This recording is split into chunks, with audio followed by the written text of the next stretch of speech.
तो दोस्तों आज एक बैड न्यूज़ ही समझिए, क्योंकि ये जिन्होंने सेकेंड हैंड गाड़ी लिया था, यदि आरसी का नाम ट्रांसफ़र नहीं करवाए हैं, आप कोर्ट के थ्रू से जो फॉर्म होता है वो उस पर साइन करवा के आपने जो चला रहे हैं गाड़ी, तो वो आपको बहुत प्रॉब्लम ये करेगी कि आपके जब पोल्यूशन, अभी आज हम गए थे पोल्यूशन करवाने, তখনই তুমি সিস্টেম করো যে সেকেন্ড হ্যান্ড বিক্রি করবো ওকে রেজিস্ট্রেশন করিয়ে নিতে কোনো প্রবলেমটা হবে না। ফোন নাম্বার এই করতে সব জায়গায় ফাঁক রেখে দিয়েছে। যাদের না থাকলে কি করবে ওরা? যাদের মালিক যদি না থাকে, বেঁচে না থাকে, অনেকজন তো মালিক বেঁচে নেই। শেষে বলে দেখি আমি আধার কার্ডের অ্যাড্রেস ধরে ধরে তার বাড়ি যাব। तो पोल्यूशन करवाने में क्या था, आरसी में जो नंबर लिंक होता है वो नंबर पे ओटीपी जाएगा। ओटीपी यदि आपके पास, मतलब वो नंबर यदि आपके पास नहीं है, तो आपका गाड़ी का पोल्यूशन नहीं होगा। भारत में प्रदूषण नियंत्रण पक सर्टिफिकेट बनवाने और उसके उपयोग के लिए सरकार द्वारा कई सख्त नियम लागू किए गए हैं। प्रमुख नए नियमों में नो पक नो फ्यूल, नो पक नो फ्यूल नियम शामिल है। इसके तहत अगर आपके वाहन का पॉल्यूशन पेपर खत्म हो गया है, तो पेट्रोल पंपों पर आपको पेट्रोल या डीजल नहीं मिलेगा। पक सर्टिफिकेट से जुड़े मुख्य और नवीनतम नियम इस प्रकार हैं। 1. नो पक नो फ्यूल, नो पक नो फ्यूल नियम। Digital checking. कई प्रमुख शहरों, विशेष रूप से दिल्ली एनसीआर और अन्य कड़े प्रदूषण नियंत्रण वाले राज्यों में पेट्रोल पंपों पर अब ईंधन देने से पहले वाहन के पक स्टेटस की डिजिटल जांच अनिवार्य कर दी गई है। यदि आपके वाहन का प्रदूषण सर्टिफिकेट समाप्त हो गया है या सिस्टम में अपडेट नहीं है, तो नवीनीकरण रिन्यूअल होने तक आपको ईंधन देने से मना किया जा सकता है। 2. रजिस्ट्रेशन और ओटीपी नियम। प्रदूषण सर्टिफिकेट में होने वाली धांधली को रोकने के लिए कई राज्यों, जैसे उत्तर प्रदेश, में परिवहन विभाग ने नई प्रक्रिया शुरू की है। अब सर्टिफिकेट जारी होने से पहले गाड़ी मालिक के रजिस्टर्ड मोबाइल नंबर पर एक ओटीपी, वन टाइम पासवर्ड, भेजा जाता है, जिसे केंद्र पर दर्ज करने के बाद ही पेपर बनता है। 3. भारी जुर्माना हेवी पेनल्टी।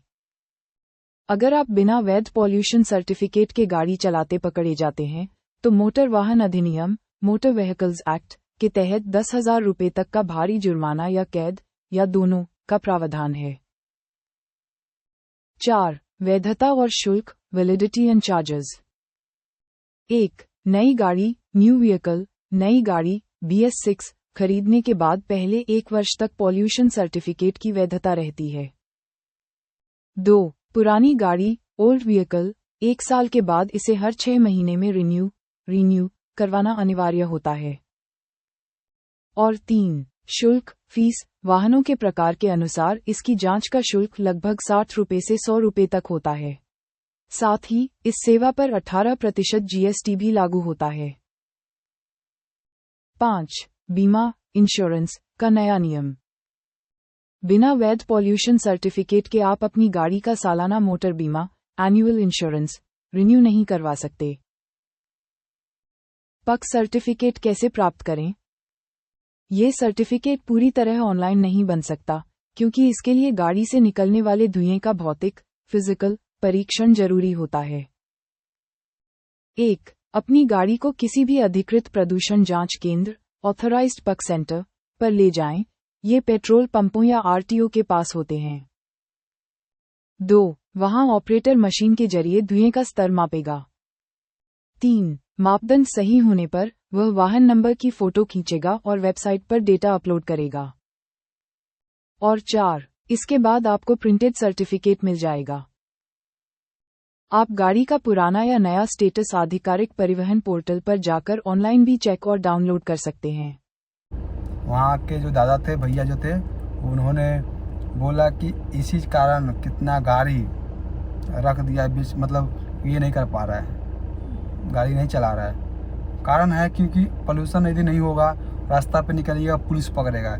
आपने नंबर के आधार पे ये पोल्यूशन करवाने का सोचा है, लेकिन आपकी ये ज़रा सी सोचिए कि जिन्होंने सेकेंड हैंड गाड़ी लिया होगा किसी पार्टी के थ्रू, मतलब और यदि वो पार्टी आरसी वो नहीं चेंज हुआ है, लेकिन आरसी का जो उनका नंबर था, अब वो नंबर हिरा दिए या कुछ भी किए हैं, एक थोड़ा सा ध्यान से समझिए कि नंबर यदि वो आरसी से जो लिंक था वो हिरा दिए या कुछ किए नहीं है उनके पास किसी कारण, तो हम उनको फोर्स नहीं कर पाएंगे कि भैया आप हमको ये नंबर कहीं से भी जोड़ा करके आप लाइए और इस पर OTP जाएगा, मेरा पॉल्यूशन गाड़ी का करवाएंगे।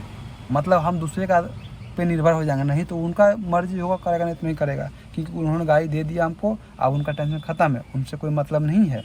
समझ में आ रहा है? लेकिन ये सरकार जो ये जो नियम जो कर दिया है, ये नियम का जो है थोड़ा ठीक नहीं है। गरीब इंसान को थोड़ा सा भी राहत नहीं मिलेगा, फिर वो क्या करेगा उसको भी नहीं पता। अभी जो हम वहाँ पे जो भैया जो बात की हमको जो बताएं कि ऐसा ऐसा बात है, इसी कारण कम से कम 100-150 गाड़ी क्या किया है, गाड़ी रख दिया है, गाड़ी नहीं चला रहा है, क्योंकि पॉल्यूशन फेल हो गया है। फिर उससे पहले आया था ऐसा ऐसा बात था। अब बहुत जन कोशिश कर रहा है कि आधार कार्ड जो है, मतलब हम लोग जब कोई भी मान लीजिए, जैसे मैंने जब गाड़ी लिया था तो मेरा क्या है, जो फर्स्ट जो जिनका गाड़ी था वो किसी को बेचा है। जैसे बहुत जन होता है गाड़ी का डीलिंग करता, डीलर लोग होता है ना, तो वो उसको बेच दिया, मैं उससे लिया हूँ, डीलर से लिया हूँ, ठीक है। तो वो जो गाड़ी वाला जो था वो गाड़ी उसको बेच के अपना वो क्लियर कर लिया, उसको कोई मतलब नहीं है अब, ठीक है।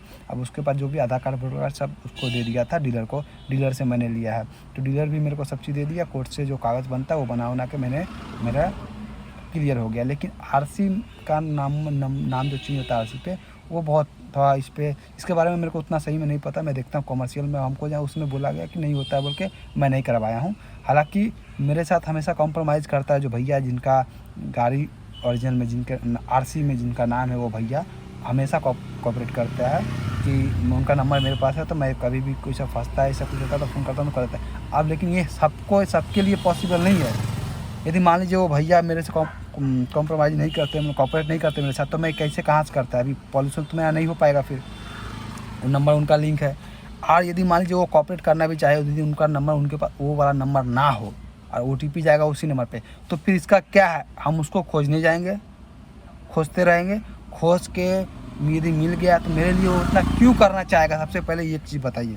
वो गाड़ी बेच के अपना एक्सीडेंट क्लियर हो गया, वो हमको डायरेक्ट नहीं बेचा है। यदि हमको डायरेक्ट भी बेचेगा तो फिर भी, तो ऐसा बहुत इंसान है जिसको ये परेशानी से भी बहुत भयंकर गुजरना पड़ेगा। लेकिन ये चीज़ सबका पास नहीं है। खुद का गाड़ी मान लीजिए जो कैब जो नया जो लिया है उसका आरसी ठीक है, नंबर लिया है, वो नंबर पे करिए नंबर निकाल लेगा। लेकिन जो सेकेंड हैंड ले लिया था, पहले ले लिया है, उससे उसका रोजी चल रहा है। अब वो आरसी उसके पास तो नहीं है, अब वो फोर्स भी नहीं कर पाएगा अगला को कि आप मेरे को, यदि उसका मान लीजिए वो मर गया होगा इंसान, तो वो क्या करेगा? वो गाड़ी मतलब बर्बाद हो गया ना। तो ये चीज़ थोड़ा सोचना चाहिए सरकार को। जो नियम ला रहा है, तो जो भी नियम बना रहा है उसको बहुत इस पर थोड़ा डीप में आके ग्राउंड लेवल पे आके सोचना चाहिए। तो जितने भी हमारे ड्राइवर भाई हैं, ये थोड़ा इसका उपाय सोचिए, देखिए, बात कीजिए उधर। यदि हमको कुछ पता चलता है तो हम आपको बताएंगे।